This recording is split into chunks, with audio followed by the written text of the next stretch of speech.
2015년 전 세계는 이렇게 말했습니다. 한국 조선업의 시대는 끝났다.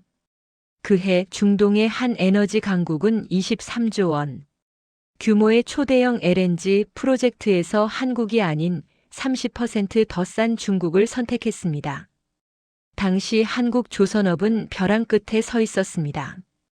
중국의 저가 공세, 끝을 모르는 저유가, 그리고 해운 시장 붕괴까지. 수주파는 얼어붙었고 이제 끝났다는 말이 업계 안팎에서 공공연히 흘러나왔습니다. 그런데 바로 그 순간 한국은 가장 위험한 선택을 합니다. 가격을 더 깎는 대신 기술의 모든 것을 거는 길을 택한 겁니다. 누구도 박수치지 않았습니다. 당장 계약도 없었고 돈이 되는 선택도 아니었습니다. 다만 한국은 알고 있었습니다. 바다는 언젠가 진짜 실력을 요구한다는 걸. 그리고 10년이 흘렀습니다. 심판의 시간이 시작됐습니다. 바다 한가운데서 중국산 LNG 선들이 하나둘 멈춰 섰습니다. 엔진은 버텨내지 못했고 극저온을 견뎌야 할 선체는 침묵했습니다. 그 위에서 수천억 원짜리 가스가 허공으로 증발해 갔습니다. 6조 원을 아끼려던 선택. 그 오만한 계산서는 20조 원이라는 재앙이 되어 돌아왔습니다. 결국 그들은 고개를 숙인 채 다시 한국을 찾았습니다. 이번엔 흥정이 아니라 부탁이었습니다. 이미 늦었습니다. 한국 조선소의 도크는 꽉 차 있었고 시간도 가격도 선택권도 이제 한국의 손에 있었습니다. 조용히 버텼던 10년. 그 끝에서 시작된 K-조선의 치밀하고도 독한 반격. 지금부터 그 전율의 기록을 공개합니다. 혹시 이 이야기가 궁금하시다면 구독과 좋아요로 함께 해주세요. 오늘 끝까지 들으시면 우리가 누리는 대한민국이 얼마나 특별한지 더 잘 느끼실 수 있습니다. 그날 저는 세계에서 가장 비싼 결정을 가장 싸게 했습니다. 6조 원을 아끼려다 제 인생에서 가장 큰 재앙을 샀습니다. 지금도 밤에 눈을 감으면 그 배의 경보음이 들립니다. 낮은 지속적인 울림. 처음엔 아무것도 아닌 것처럼 들렸던 그 소리가 이제는 제 인생 전체를 관통하는 경고음이 되어버렸습니다. 여러분, 저는 오늘 이 자리에서 처음으로 이 이야기를 꺼냅니다. 이 고백을 하기까지 거의 10년이 걸렸습니다. 부끄러움 때문이 아닙니다. 두려움 때문도 아닙니다. 그저 이 이야기를 말로 꺼내는 순간 그 모든 것이 다시 현실이 될까봐 망설였던 것입니다. 제 이름은 라심 알 누아이리입니다. 2015년 저는 중동 최대 에너지 국영기업의 프로젝트 총괄 책임자였습니다. 제 책상 위에는 매일 수십억 달러 규모의 계약서가 올라왔고 제 서명 하나로 국가의 미래가 결정되곤 했습니다. 오만했습니다. 지금 돌이켜보면 저는 너무나 오만했습니다. 그해 봄 우리는 역사상 가장 큰 LNG 프로젝트를 준비하고 있었습니다. 총 30척의 LNG 운반선. 한 척당 2억 달러. 계산기를 두드릴 필요도 없었습니다. 60억 달러. 우리 화폐로는 거의 7조 원에 육박하는 금액이었습니다. 그 규모의 돈을 다룬다는 것, 여러분은 상상이나 하시겠습니까? 저는 그 숫자에 익숙해져 있었습니다. 아니, 익숙해졌다고 착각하고 있었습니다. 엑셀 시트의 숫자들, 파워포인트의 그래프들, 컨설팅 회사가 만들어준 200페이지짜리 분석 보고서들. 저는 그것들을 신뢰했습니다. 아니, 그것들만을 신뢰했습니다. 라심, 숫자는 거짓말을 하지 않아. 그게 제가 입버릇처럼 하던 말이었습니다. 회의실에서, 임원진 앞에서, 정부 관계자들과의 만찬에서 저는 늘 그렇게 말했습니다. 숫자가 모든 걸 말해준다고. 데이터가 진실이라고. 얼마나 어리석었는지 이제는 압니다. 2015년 6월의 어느 날 제 사무실 문이 두드려졌습니다.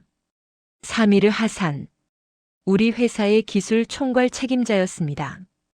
급좋은 기술과 해양 플랜트 분야에서 30년을 일한 사람. 말이 적고 표정 변화가 거의 없는 사람. 하지만 그가 말을 할 때는 모두가 귀를 기울여야 하는 사람이었습니다. 라심, 입찰 결과를 받네. 그가 제 책상 위에 서류를 내려놓았습니다. 한국 조선소들의 가격을 보게. 그리고 중국 조선소의 가격을 보게. 저는 이미 알고 있었습니다. 한국 쪽은 척당 2억 달러를 약간 웃도는 수준이었습니다. 반면 중국 조선소는 1억 5천만 달러를 제시했습니다. 무려 25% 저렴한 가격이었습니다. 30척을 주문한다면 15억 달러를 아끼는 겁니다. 우리 돈으로 거의 1조 8천억 원. 상상이 되십니까? 단 하나의 결정으로 2조 원 가까운 돈을 절약할 수 있다는 것이. 사미르 숫자를 보게. 이건 그냥 좋은 거래가 아니야. 이건 기회야. 제가 말했습니다. 흥분을 감추지 못하고 사미르는 천천히 고개를 저었습니다.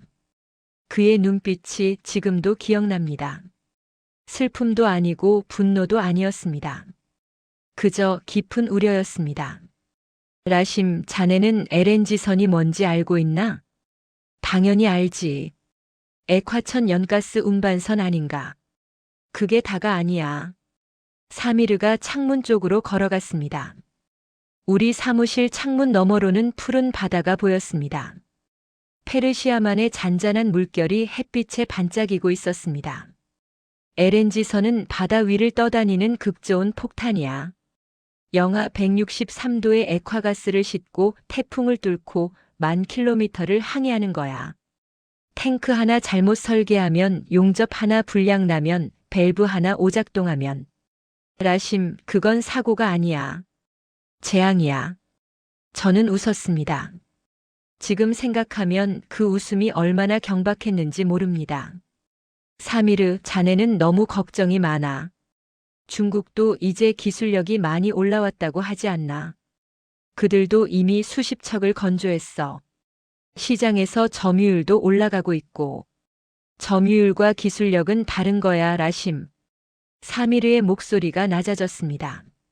한국 조선소들이 LNG선을 만들기 시작한 게 언제인지 아나? 1990년대부터야.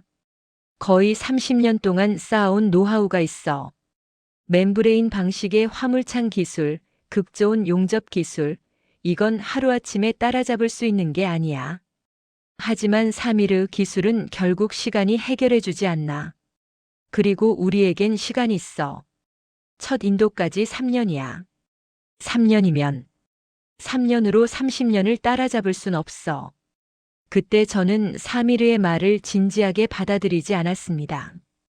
지금 생각하면 왜 그랬을까요? 왜 저는 숫자에만 취해 있었을까요? 이유가 있었습니다. 부끄럽지만 고백하겠습니다. 저는 그해 안에 부사장으로 승진할 수 있었습니다. 이 프로젝트를 성공적으로 마무리하면 15억 달러를 절감하면서도 프로젝트를 제 시간에 완료한다면 저는 회사 역사상 가장 젊은 부사장이 될 수 있었습니다. 탐욕이었습니다. 인정합니다. 순수한 탐욕이었습니다. 사미르, 자네 의견은 고맙네. 하지만 이건 이미 경영진이 검토한 사안이야. 컨설팅 회사도 승인했고 리스크 분석도 끝났어. 괜찮아. 사미르는 한동안 아무 말도 하지 않았습니다. 그리고는 제 눈을 똑바로 보며 이렇게 말했습니다. 라심, 사고는 항상 가장 싼 선택에서 시작된다네. 그리고 그는 사무실을 나갔습니다. 저는 그날 밤 그 말을 곱씹었어야 했습니다. 하지만 하지 않았습니다. 대신 저는 엑셀 시트를 다시 열었습니다. 15억 달러 절감. 투자 수익률 30% 개선. 프로젝트 평가 점수 95점. 숫자들이 저를 안심시켰습니다. 숫자들이 저에게 속삭였습니다. 넌 옳은 결정을 하고 있어. 이건 합리적인 선택이야. 2015년 9월 15일. 계약 체결일이었습니다. 중국의 한 대형 조선소 회의실. 붉은 카펫이 깔린 넓은 공간. 거대한 원형 테이블. 양쪽에서 수십 명의 사람들이 앉아 있었습니다. 중국 쪽 대표들은 웃고 있었습니다. 우리 쪽 경영진도 웃고 있었습니다. 저도 웃고 있었습니다. 30척의 LNG선 건조 계약, 총액 45억 달러, 3년 내 순차인도, 펜을 들었습니다. 무거웠습니다. 아니, 그때는 가볍다고 느꼈습니다. 지금 생각하면 그 펜은 세상에서 가장 무거운 물건이었습니다. 사인을 했습니다. 플래시가 터졌습니다. 악수가 이어졌습니다. 샴페인이 터졌습니다. 모두가 축하했습니다. 하지만 저는 그 순간 이상한 감정을 느꼈습니다. 회의실 한쪽 구석에 우리 기술팀이 서 있었습니다. 사미르도 거기 있었습니다. 그들은 웃지 않고 있었습니다. 박수도 치지 않았습니다. 그저 조용히 서 있었습니다. 왜 그들만 조용했을까요? 왜 저는 그 침묵을 무시했을까요? 그날 밤 호텔 방으로 돌아와서 저는 잠을 이룰 수 없었습니다. 성공의 기쁨이 아니라 막연한 불안이 저를 짓눌렀습니다. 하지만 다음 날 아침이 되자 그 불안은 사라졌습니다. 본사에서 축하 메시지가 쏟아졌습니다. CEO가 직접 전화를 걸어왔습니다. 정부 장관이 격려 서신을 보냈습니다. 저는 다시 숫자에 취했습니다. 15억 달러, 2조 원, 역사적 절감. 2016년 건조가 시작되었습니다. 처음 6개월은 순조로웠습니다. 보고서가 매주 올라왔습니다. 일정대로 진행 중. 품질 기준 충족. 특이사항 없음. 저는 안심했습니다. 역시 제 선택이 옳았다고 생각했습니다. 하지만 2016년 겨울 첫 번째 징후가 나타났습니다. 용접 불량. 보고서 한쪽 구석에 작게 적혀 있었습니다.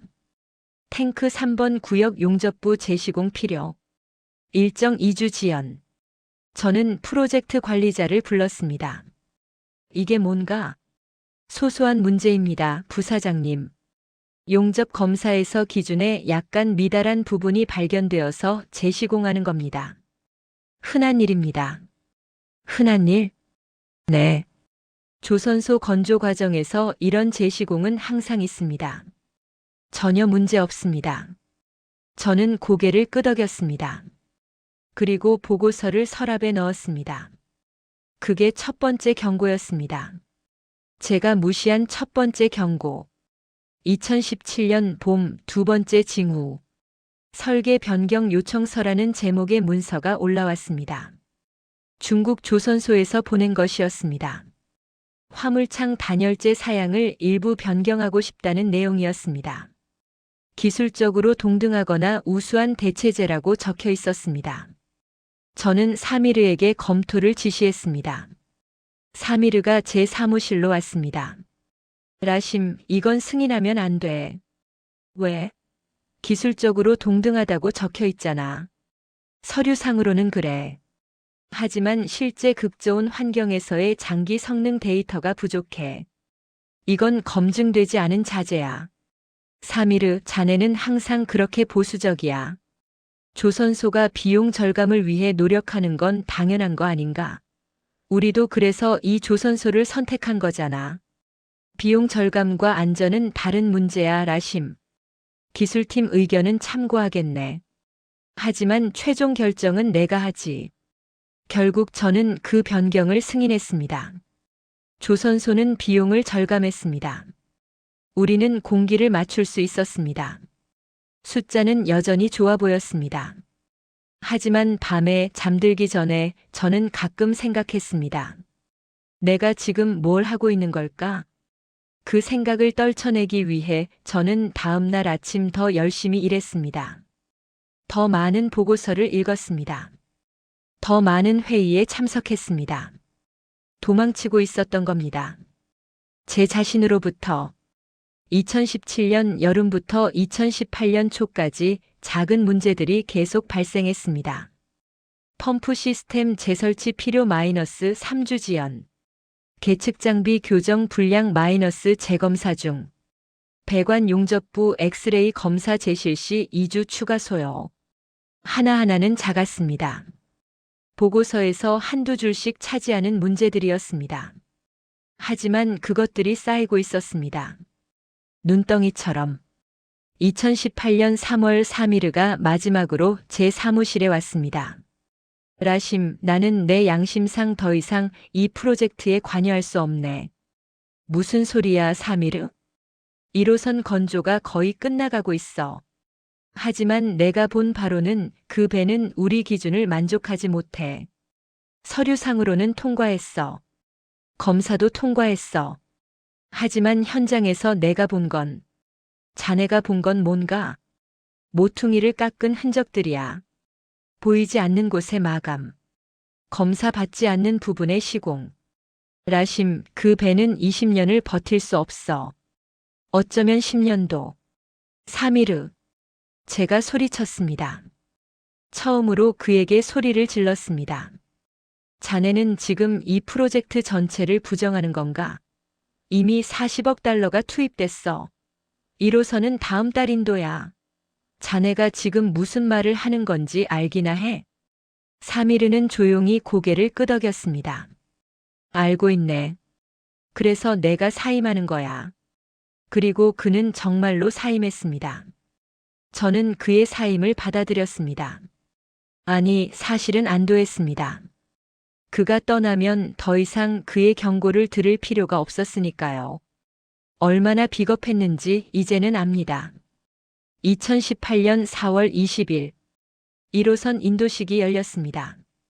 중국 조선소 부두. 거대한 LNG선이 햇빛을 받아 빛나고 있었습니다. 길이 300m, 폭 50m, 17만 세제곱미터의 LNG를 실을 수 있는 괴물 같은 배. 아름다웠습니다. 적어도 겉보기에는. 경영진이 왔습니다. 정부 인사들이 왔습니다. 언론이 왔습니다. 모두가 사진을 찍었습니다. 모두가 박수를 쳤습니다. 저도 거기 서 있었습니다. 웃고 있었습니다. 악수하고 있었습니다. 하지만 제 안에서 뭔가가 비명을 지르고 있었습니다. 이건 잘못됐어. 이건 잘못된 거야. 저는 그 목소리를 묻었습니다. 샴페인으로, 축하 인사로, 더 큰 웃음으로. 인도식이 끝나고 배가 시운전을 위해 부두를 떠났습니다. 저는 부두에 서서 그 배를 바라봤습니다. 거대한 선체가 천천히 움직이기 시작했습니다. 물거품이 일었습니다. 엔진 소리가 들렸습니다. 그리고 그때 저는 박수를 치지 못했습니다. 다른 사람들은 모두 손뼉을 치고 있었는데 저만 손을 들 수 없었습니다. 왜일까요? 지금 생각하면 제 본능이 알고 있었던 겁니다. 제 이성은 속일 수 있었지만 제 본능은 속일 수 없었던 겁니다. 2018년 5월 1호선의 첫 상업 운항이 시작되었습니다. 페르시아만에서 LNG를 가득 싣고 동아시아로 향하는 항해였습니다. 약 15일간의 여정. 저는 매일 보고를 받았습니다. 출항 완료. 정상 운항 중. 3일차. 이상 없음. 5일차. 예정 항로 순항 중. 모든 게 완벽해 보였습니다. 하지만 7일째 되는 날 밤 보고서에 작은 메모가 추가되었습니다.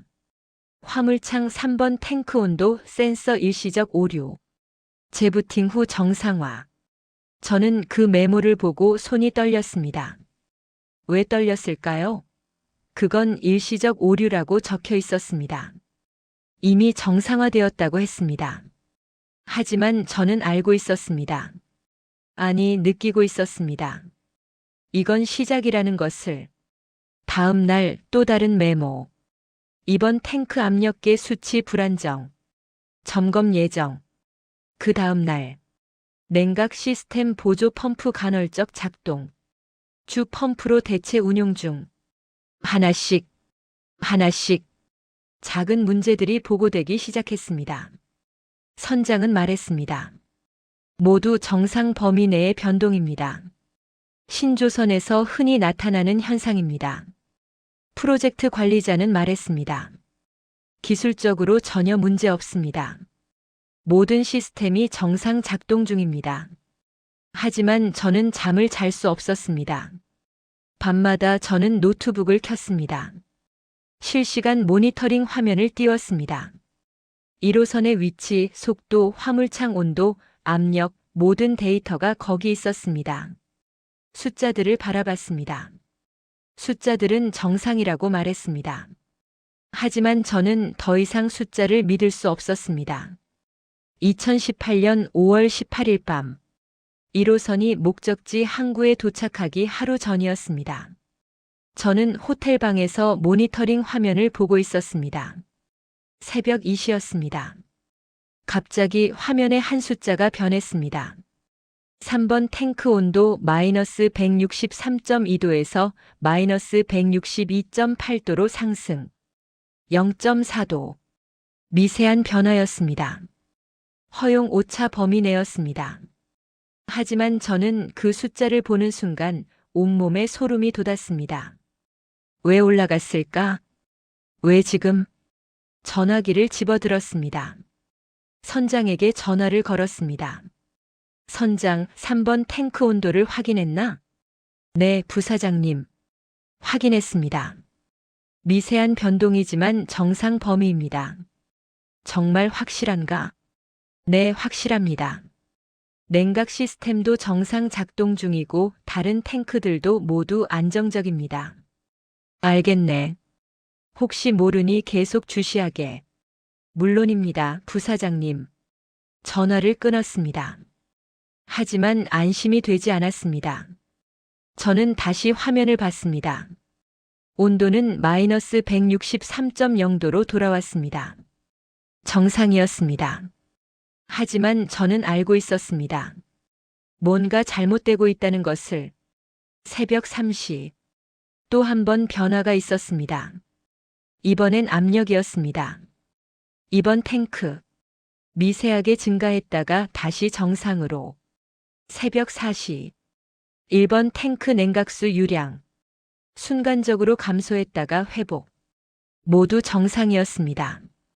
시스템은 자동으로 조정하고 있었습니다. 경보는 울리지 않았습니다. 하지만 저는 그 패턴을 보고 있었습니다. 작은 변화들.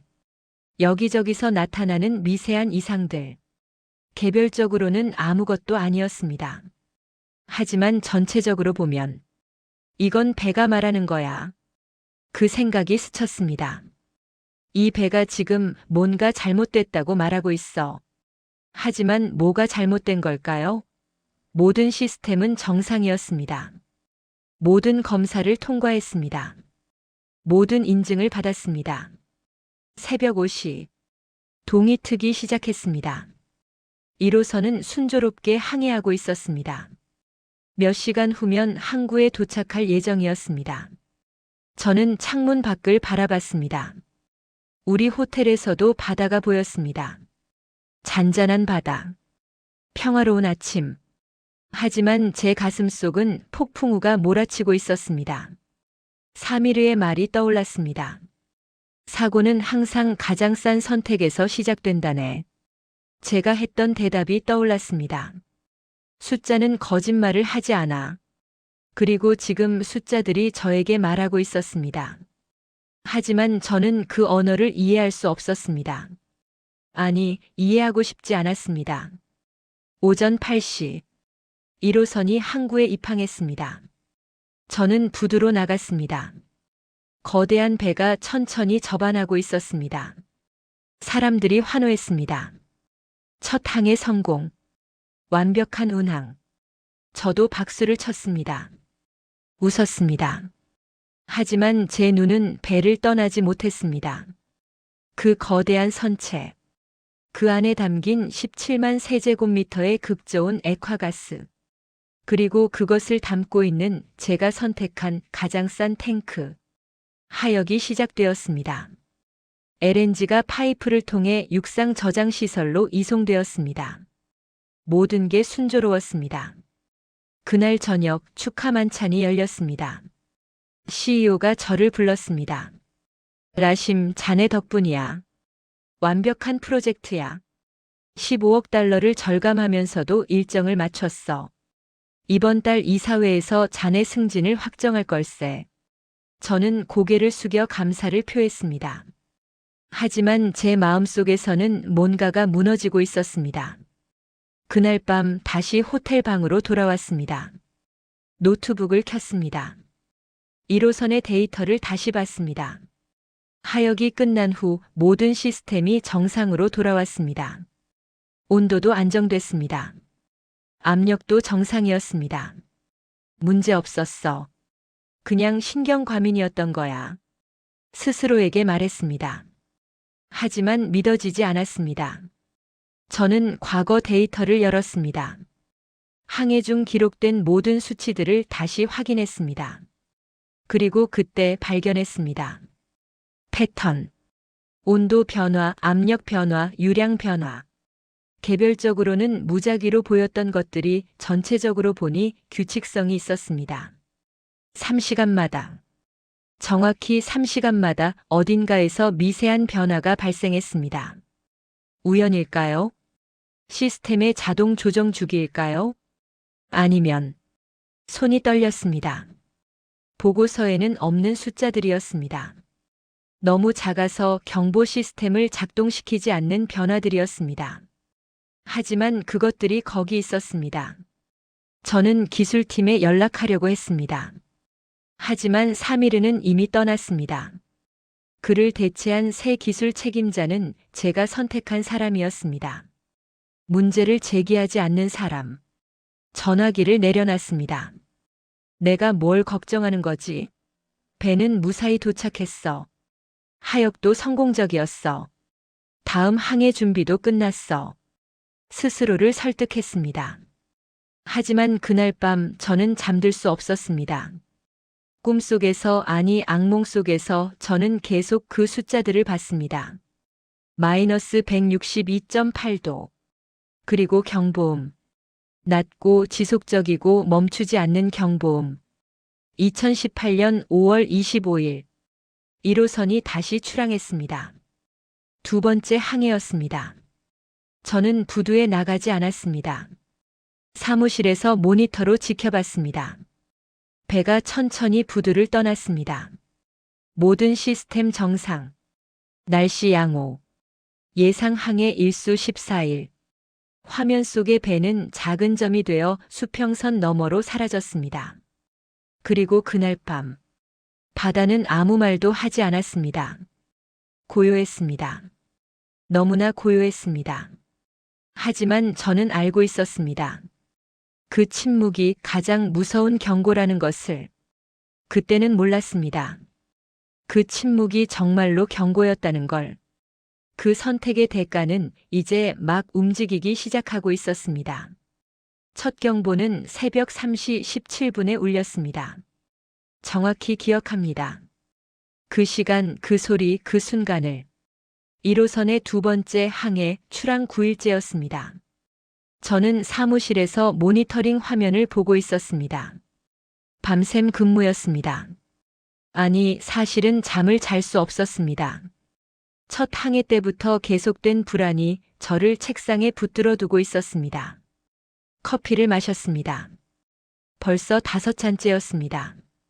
손이 떨렸습니다. 카페인 때문인지 불안 때문인지 알 수 없었습니다. 화면 속 숫자들을 바라봤습니다. 모두 정상이었습니다. 녹색불, 안정적인 그래프, 완벽한 수치들. 하지만 제 가슴은 뛰고 있었습니다. 빠르게, 불규칙하게. 왜 이렇게 불안한 거지? 모든 게 정상인데. 스스로에게 물었습니다. 대답은 없었습니다. 그리고 그때 화면이 변했습니다. 갑자기, 경고 없이 4번 탱크 냉각 시스템 압력 이상. 숫자들이 붉은색으로 변했습니다. 마치 피가 번지듯이. 저는 의자에서 벌떡 일어났습니다. 심장이 목구멍까지 올라왔습니다. 안 돼. 제발 아니야. 중얼거렸습니다. 하지만 화면은 거짓말을 하지 않았습니다. 동시에 전화벨이 울렸습니다. 그 소리가 지금도 귓가에 맴돕니다. 날카롭고 절박하고 끝없이 울리는 것 같았던 그 벨소리. 손이 떨려서 전화기를 제대로 잡을 수 없었습니다. 2번 떨어뜨렸습니다. 3번째에야 받을 수 있었습니다. 여보세요?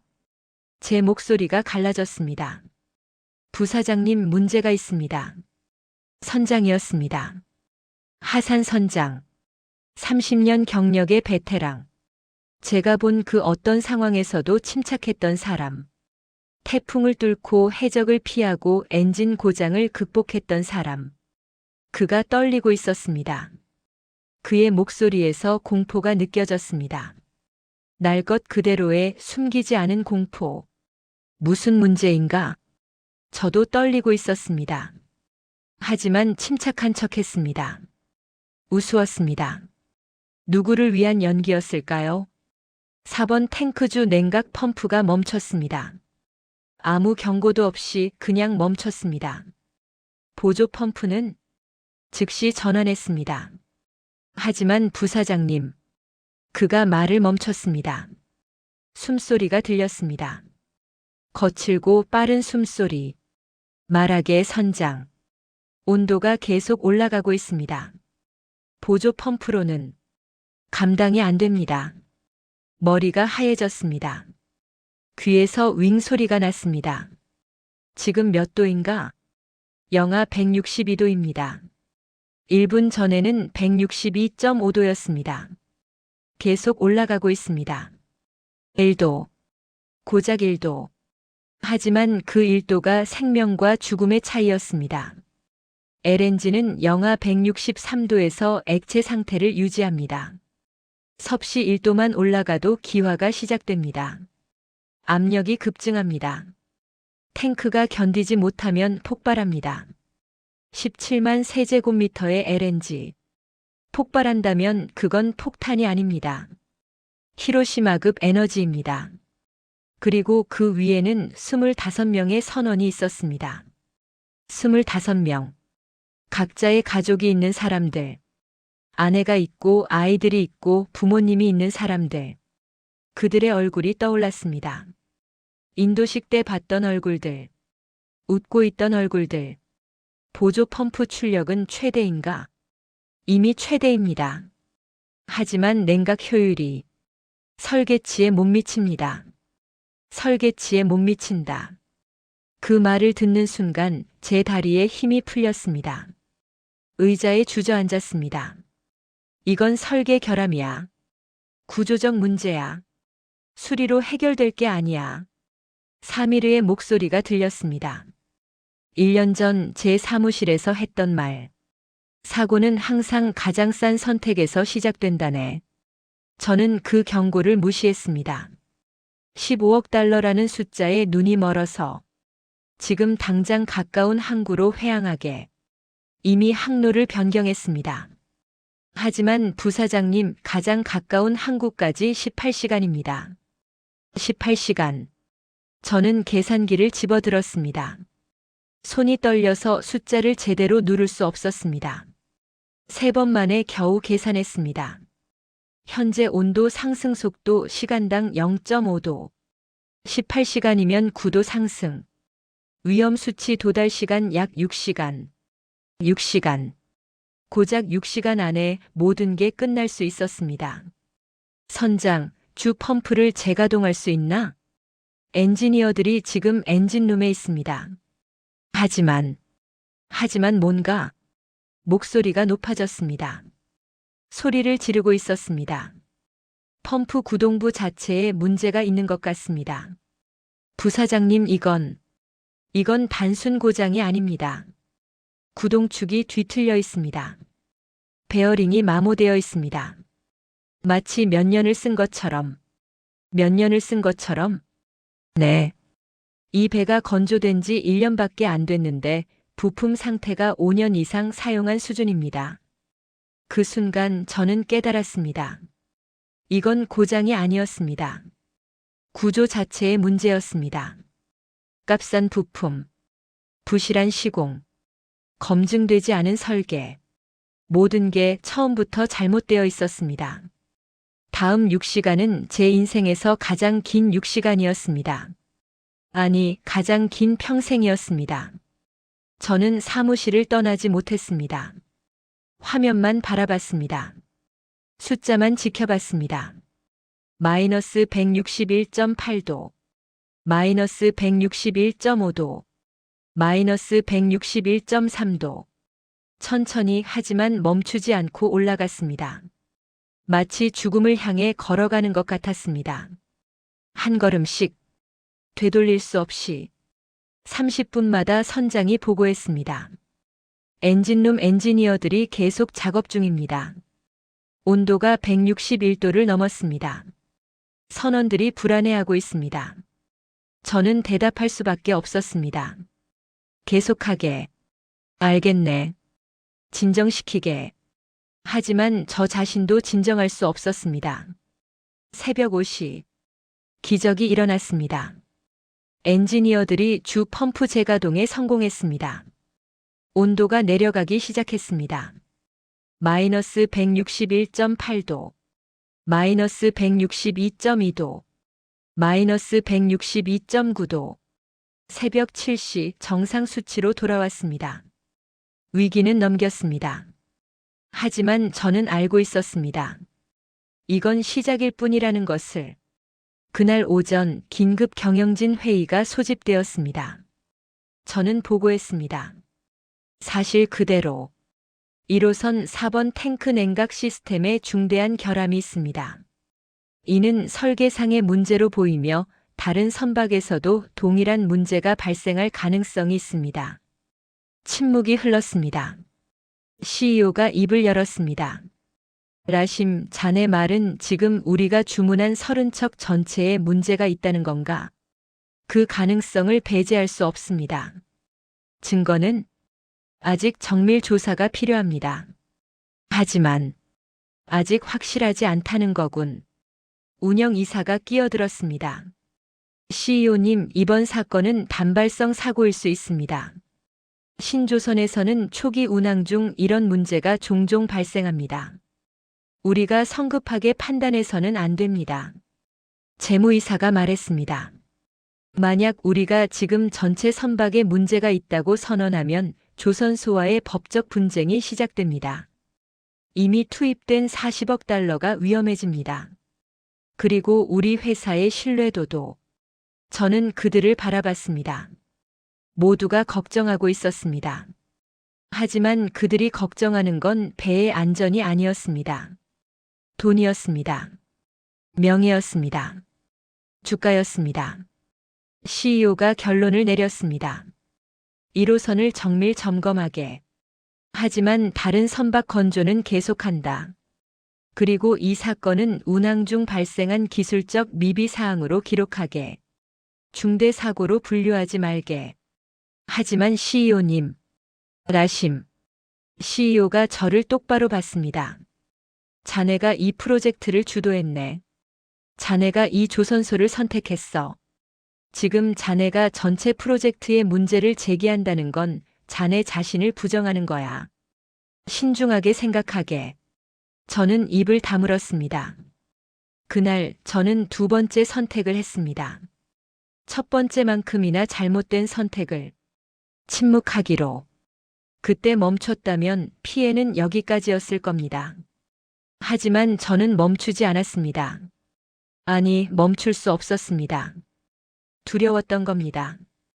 틀렸다는 걸 인정하는 게. 1호선은 긴급 수리를 받았습니다. 냉각 펌프가 교체되었습니다. 문제 해결이라고 보고서에 적혔습니다. 하지만 저는 알고 있었습니다.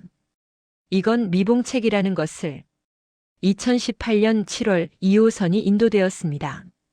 첫 항해 5일째. 또 전화가 왔습니다. 부사장님, 2호선 3번 탱크에서 온도 이상 징후가 포착됐습니다. 같은 문제였습니다. 냉각 시스템. 똑같은 고장. 이번엔 다행히 즉시 발견해서 빠르게 대응했습니다. 사고는 없었습니다. 하지만 우연이라고 말할 수 없었습니다. 2018년 9월 3호선. 첫 항해 7일째. 이번엔 냉각 시스템이 아니었습니다. 화물창 압력 제어 밸브였습니다. 작동 불량. 수동 조작으로 위기를 넘겼습니다. 세 척의 배. 세 번의 사고. 패턴이 보였습니다. 그리고 그때마다 사미르의 말이 떠올랐습니다. 멤브레인 방식의 화물창 기술, 극좋은 용접 기술, 이건 하루아침에 따라잡을 수 있는 게 아니야. 그가 옳았습니다. 저는 그의 경고를 무시했습니다. 기술은 결국 가격에 맞춰온다고 믿었으니까요.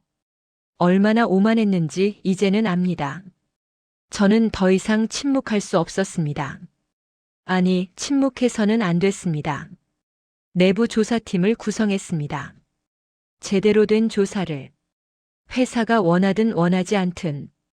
2018년 11월 조사 결과가 나왔습니다. 보고서를 받아들었을 때 제 손이 떨렸습니다. 이미 인도된 8척의 배 중 사고 또는 이상 징후 발생 6척. 발생 확률 75%. 주요 문제점. 냉각 시스템 구조적 결함. 극좋은 용접 품질 미달. 자동 제어 시스템 오작동. 단열재 성능 저하. 예상 수리 비용 척당 평균 3천만 달러. 총 예상 손실 이미 인도된 8척만 계산해도 2억 4천만 달러. 그리고 보고서 마지막 페이지에 단 한 문장이 적혀 있었습니다. 본 결함들은 설계 및 건조 과정의 근본적 문제에서 기인하며 향후 인도될 선박에서도 동일 문제가 발생할 것으로 예상됨. 저는 그 숫자를 보는 순간 계산을 포기했습니다. 15억 달러를 아꼈습니다. 하지만 지금 우리는 그 몇 배를 잃고 있었습니다. 그리고 돈만이 아니었습니다. 신뢰, 안정, 그리고 제 양심. 2018년 12월 어느 날 밤 저는 국제 해운 데이터베이스를 검색하고 있었습니다. 혼자였습니다. 사무실 불도 켜지 않았습니다. 모니터 불빛만이 어둠 속에서 저를 비추고 있었습니다. 같은 시기 같은 항로를 운항하는 다른 LNG선들의 기록을 찾고 있었습니다. 손가락이 떨렸습니다. 마우스를 제대로 움직일 수 없었습니다. 왜 떨렸을까요? 무엇이 두려웠을까요? 진실이 두려웠던 겁니다. 검색 결과가 떴습니다. 한 조선소에서 건조된 배들이 있었습니다. 같은 크기, 같은 용량의 LNG선들. 운항 기록을 봤습니다. 그리고 숨이 멎었습니다. 사고 연건, 지연 연건, 긴급 수리 연건. 완벽했습니다. 너무나 완벽했습니다. 저는 믿을 수 없었습니다. 다시 확인했습니다. 3번, 4번, 5번. 하지만 결과는 같았습니다. 연건. 저는 그 선박들의 건조 시기를 확인했습니다. 우리 배들과 거의 같은 시기였습니다. 항로도 확인했습니다. 우리와 같은 항로였습니다. 운항 횟수도 확인했습니다. 우리보다 훨씬 많았습니다. 하지만 사고는 연건이었습니다. 가격을 확인했습니다. 척당 2억 달러. 우리가 너무 비싸다고 거부했던 그 가격이었습니다. 우리가 15억 달러나 절감했다고 자축했던 바로 그 가격이었습니다. 그 배들에는 공통점이 하나 있었습니다. 건조국. 저는 그 나라 이름을 오래 바라봤습니다. 화면 속의 작은 글자. 하지만 그 글자가 제 가슴을 짓눌렀습니다. 3년 전 우리는 선택했습니다. 가격을. 그들은 선택했습니다. 기술을. 그리고 지금 결과가 나왔습니다. 우리 사고율 75%. 그들 사고율 0%. 우리 긴급수리 6회. 그들 긴급수리 0회. 우리 운항 중단 3회. 그들 운항 중단 0회. 숫자가 모든 걸 말해주고 있었습니다. 저는 화면을 끌 수 없었습니다. 그 기록들을 계속 봤습니다. 조용히 정확하게 일정대로 바다를 건너는 배들. 사고 없이 지연 없이 뉴스에도 나오지 않고 우리가 너무 비싸다고 거절했던 배들이었습니다. 그날 밤 저는 처음으로 사미르에게 전화를 걸었습니다. 그는 떠난 지 6개월이 지났지만 여전히 답을 해주었습니다. 사미르. 제 목소리가 떨렸습니다. 라심, 무슨 일인가? 자네가 옳았네. 긴 침묵이 흘렀습니다. 내가 옳고 싶지는 않았네, 라심. 나도 알아. 하지만 내가 너무 어리석었어. 지금이라도 깨달았으면 됐네. 늦었어, 사미르. 너무 늦었어. 아직 22척이 남았네. 아직 늦지 않았어. 하지만 늦었습니다. 계약은 이미 체결됐습니다. 22척이 건조 중이었습니다. 법적으로 우리는 받을 수밖에 없었습니다. 사미르, 만약 처음부터 다시 시작한다면. 말을 멈췄습니다. 사미르가 대신 말했습니다. 라심, 자네도 이미 알고 있잖아. 어디서 주문해야 하는지. 알고 있었습니다. 하지만 인정하고 싶지 않았습니다. 아직도. 2019년 1월 저는 그 나라를 방문했습니다. 공식적으로는 기술 협력 논의였습니다. 하지만 실제로는 구걸이었습니다. 그 나라 최대 조선소 본사. 로비에 들어섰을 때 저는 멈춰 섰습니다. 벽면에 걸린 사진들이 보였습니다. 그들이 건조한 LNG선들의 사진이었습니다. 완벽한 선체, 깨끗한 마감, 자랑스러운 직원들의 얼굴, 그리고 사진 아래 작은 명판들. 무사고 운항 10년, 무사고 운항 15년, 무사고 운항 20년. 저는 그 명판들을 오래 바라봤습니다. 무사고. 그 두 글자가 얼마나 무거운지 이제는 알았습니다. 회의실에 앉았습니다. 저쪽에는 기술 이사와 영업 책임자가 앉아 있었습니다. 저는 준비해온 말을 꺼냈습니다. 우리가 추가로 10척을 주문하고 싶습니다. 가능할까요? 3년 전 저는 이렇게 말했습니다. 가격을 더 낮춰주시면 주문하겠습니다. 하지만 지금은 달랐습니다. 가능할까요? 구걸하고 있었습니다. 기술 이사가 노트북을 열었습니다. 생산 일정표를 보여줬습니다. 현재 우리 선대는 향후 4년간 풀로 예약되어 있습니다. 가장 빠른 착수 가능 시기는 2023년입니다. 4년. 저는 숨을 삼켰습니다. 가격은 어떻게 되나요? 3년 전 저는 이렇게 물었습니다. 가격을 얼마나 깎아주실 수 있나요? 하지만 지금은 달랐습니다. 가격은 어떻게 되나요? 떨리는 목소리로 물었습니다. 현재 시장 상황을 고려하면 척당 2억 3천만 달러 정도로 예상됩니다. 2억 3천만 달러. 3년 전 우리가 너무 비싸다며 거절했던 가격보다 15% 높았습니다. 저는 아무 말도 할 수 없었습니다. 혹시 일정을 앞당길 수 있는 방법은 없을까요? 영업 책임자가 부드럽게 웃었습니다. 하지만 그 미소에는 동정도 조롱도 없었습니다. 그저 사실을 말할 뿐이었습니다.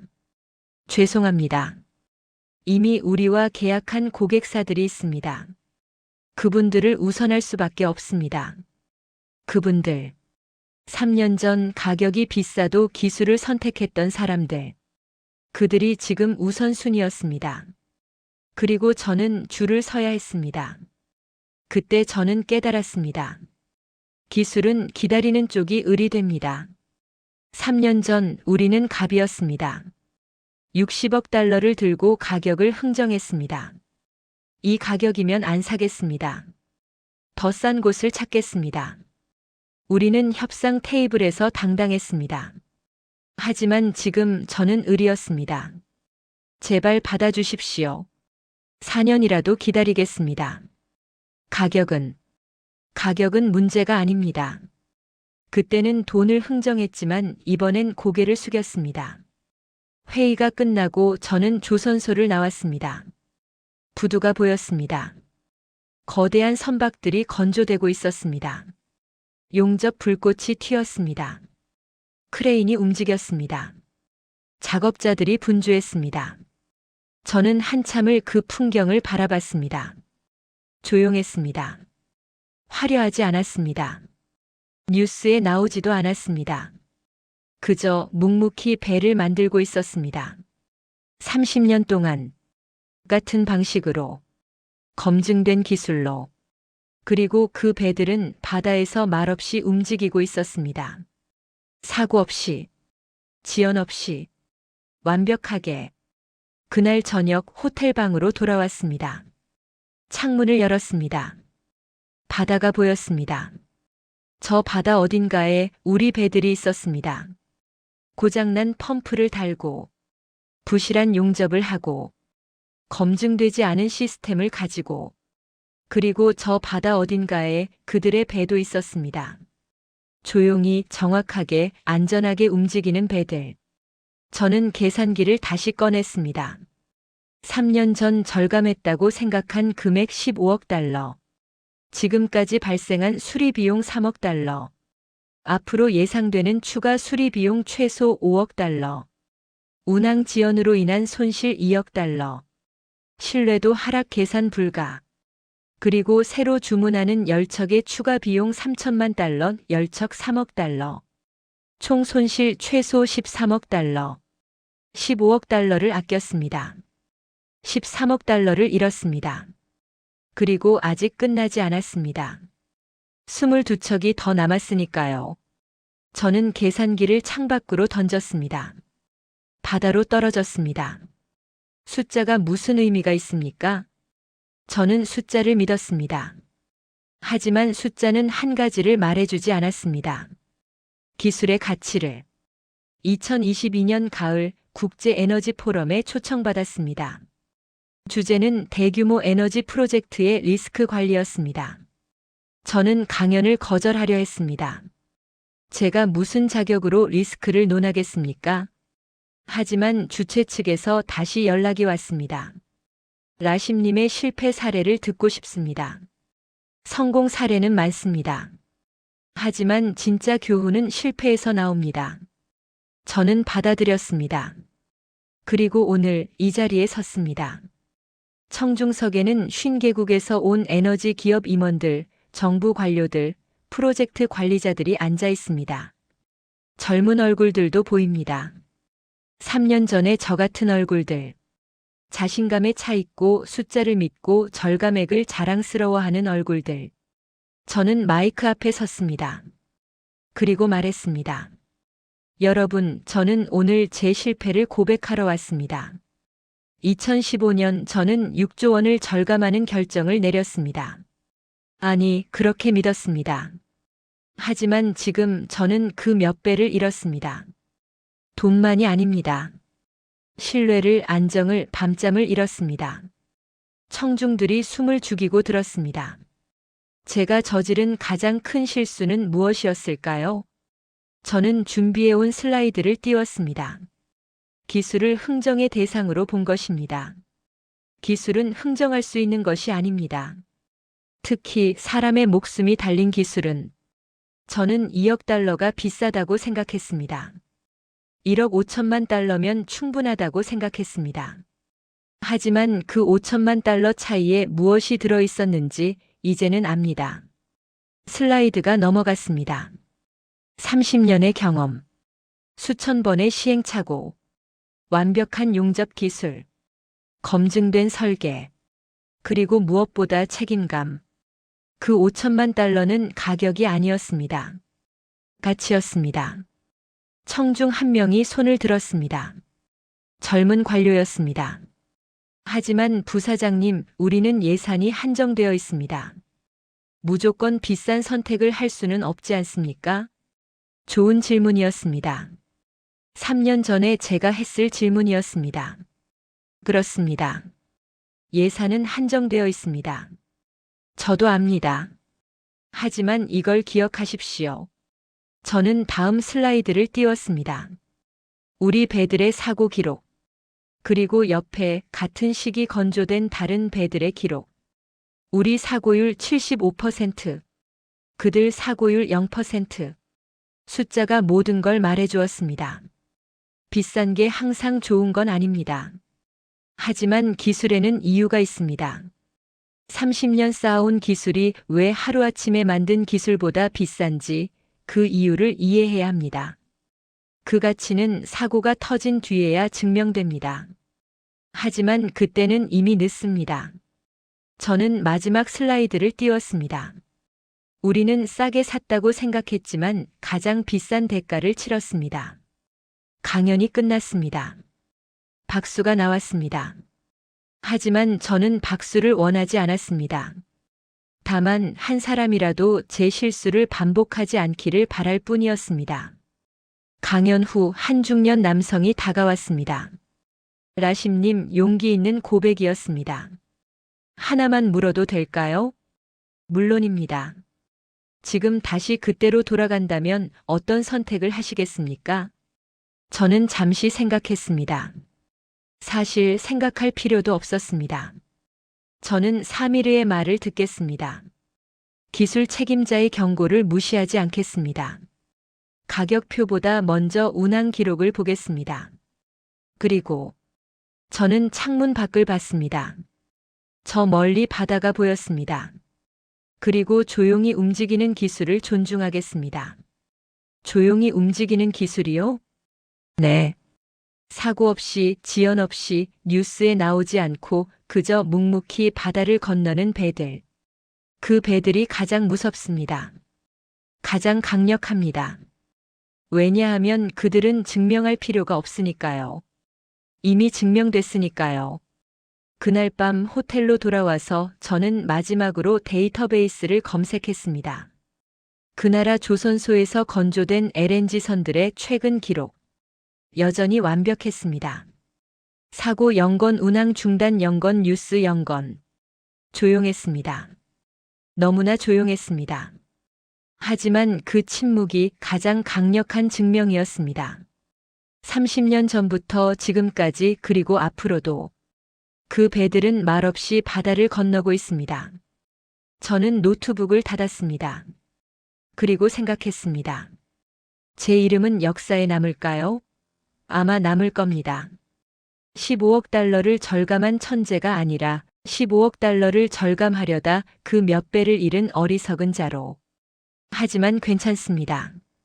만약 제 실패가 누군가에게 교훈이 된다면, 만약 제 고백이 누군가의 잘못된 선택을 막는다면, 그것만으로도 이 수치는 의미가 있을 겁니다. 여러분, 이 이야기를 왜 했을까요? 자랑하기 위해서가 아닙니다. 저는 실패한 사람입니다. 경고하기 위해서입니다. 가격은 눈에 보입니다. 숫자로 명확합니다. 하지만 기술은 보이지 않습니다. 사고가 나지 않는 한, 그리고 사고가 났을 때는 이미 늦습니다. 저는 이제 압니다. 조용히 움직이는 기술이 가장 무섭다는 걸, 말없이 바다를 건너는 배들이 가장 강하다는 걸, 화려하지 않아도 뉴스에 나오지 않아도 칭찬받지 않아도 그저 묵묵히 정확히 안전하게 움직이는 것. 그것이 진짜 기술이라는 걸. 그 나라의 배는 지금도 바다를 건너고 있습니다. 조용히, 정확히, 완벽하게. 30년 전에도 지금도 그리고 30년 후에도 저는 이제 그 침묵을 존경합니다. 그리고 그날 이후 저는 가격표보다 먼저 기술을 봅니다. 언제나, 반드시, 절대로. 오늘 이야기 끝까지 들어주셔서 감사합니다. 이런 해외 감동 이야기와 한국의 선택이 만든 순간들을 계속 전해드릴 예정입니다. 좋아요와 구독으로 함께 해주시면 큰 힘이 됩니다.